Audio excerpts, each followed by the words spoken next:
Welcome back to the Why channel, where we descend into the darkest and most dangerous corners of our world. Today, we are staring into the abyss, into the life and death of a man who was more myth than man, a ghost who commanded an army of killers. Before we face the ghost of El Mencho, please subscribe to the channel, hit the notification bell, and smash the like button to support our investigations. One of the bloodiest and most ruthless. Those aren't words that get thrown around lightly, especially by high-level officials. This isn't just a label. It's a testament to a reign of pure, unadulterated terror. To really understand the shockwave his death sent across the globe, you first have to understand the man who inspired that quote. So let's dive in. So it all came to a head on February 22nd, 2026. After years, a decade, really, of being a phantom, the most wanted man on the planet, Nemesio Cervantes El Mencho, was finally cornered. And believe me, this was never going to be a quiet surrender. This was the final, explosive act in an incredibly violent saga.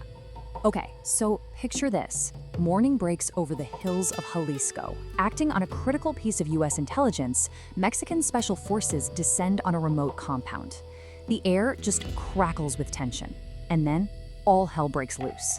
An absolutely brutal firefight erupts. In the middle of that chaos, El Mencho is hit. He's wounded, badly. He wouldn't survive the flight to Mexico City. After all those years on the run, it was over in a matter of hours. But his death wasn't the end of the story. Oh no, that's where the next chapter of bloodshed begins. Because within hours, his cartel, the CJNG, responded with a rage that shook Mexico to its core. This number, 25. That's the number of National Guard members they slaughtered in Jalisco alone.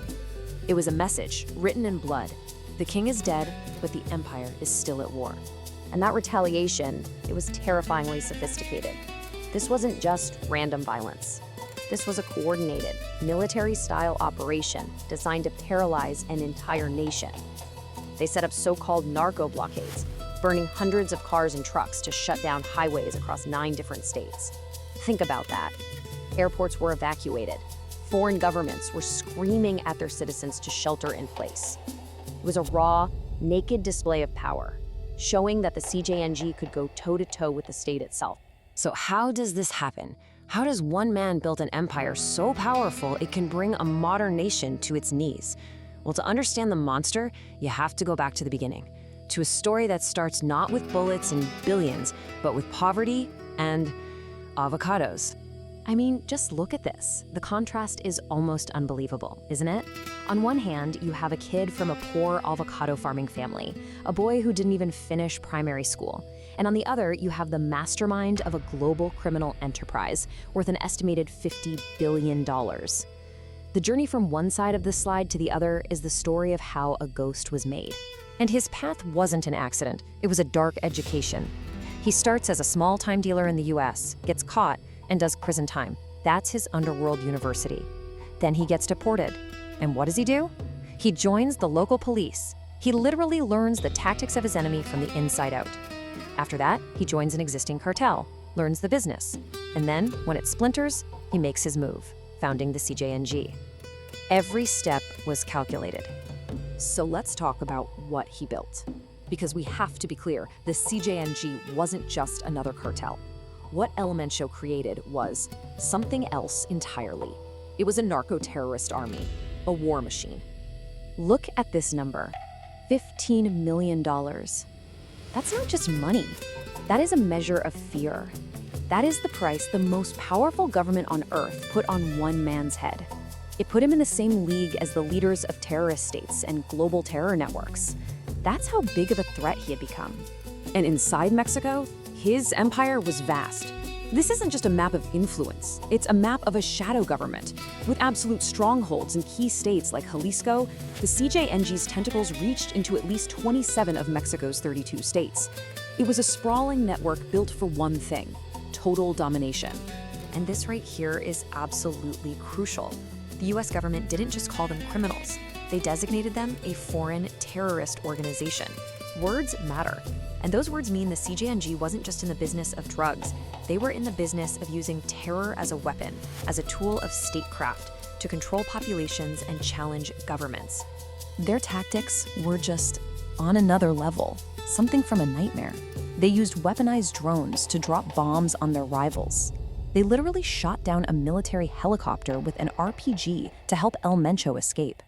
And the sheer brutality, public executions posted online for the world to see, and even reports, credible reports, of forcing new recruits to engage in cannibalism.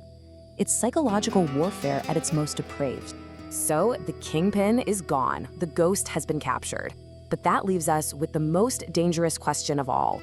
What happens to the throne? Because when you remove a dictator, what rushes in to fill that void is almost never peace. It's chaos. And here's the fundamental problem. The CJNG wasn't a democracy. It wasn't even a federation of criminal gangs. It was a dictatorship, built around the singular will and terror of El Mencho. He controlled everything. And now that he's gone, well, he never planned for a world without him. The line of succession is shattered. Look at this. One by one, the pillars of his kingdom has already been knocked down. His son, the heir apparent, in a US prison. His top money man, extradited. One of the co-founders, arrested. Law enforcement was smart. They didn't just go for the king, they took out his entire court, leaving no one with the legitimacy or the power to take over peacefully. And this is the nightmare scenario that keeps security experts up at night. Without a single leader, this monolithic war machine is almost certain to splinter into smaller, hungrier, and even more vicious factions. And what will they do? They'll fight. They'll fight each other for territory, they'll fight the government for survival. His death might not be the end of a war, but the beginning of many new ones. Ultimately, taking down El Mencho was a monumental victory. But it leaves us with this haunting, provocative question. When you finally manage to slay a monster that was built on pure, absolute violence, do you actually kill the evil? Or do you just unleash 1,000 of its children? Thank you for watching and surviving this journey into the underworld with us. If this epic investigation opened your eyes, please subscribe to the Y channel, turn on the bell, like this video, and share it to spread the truth.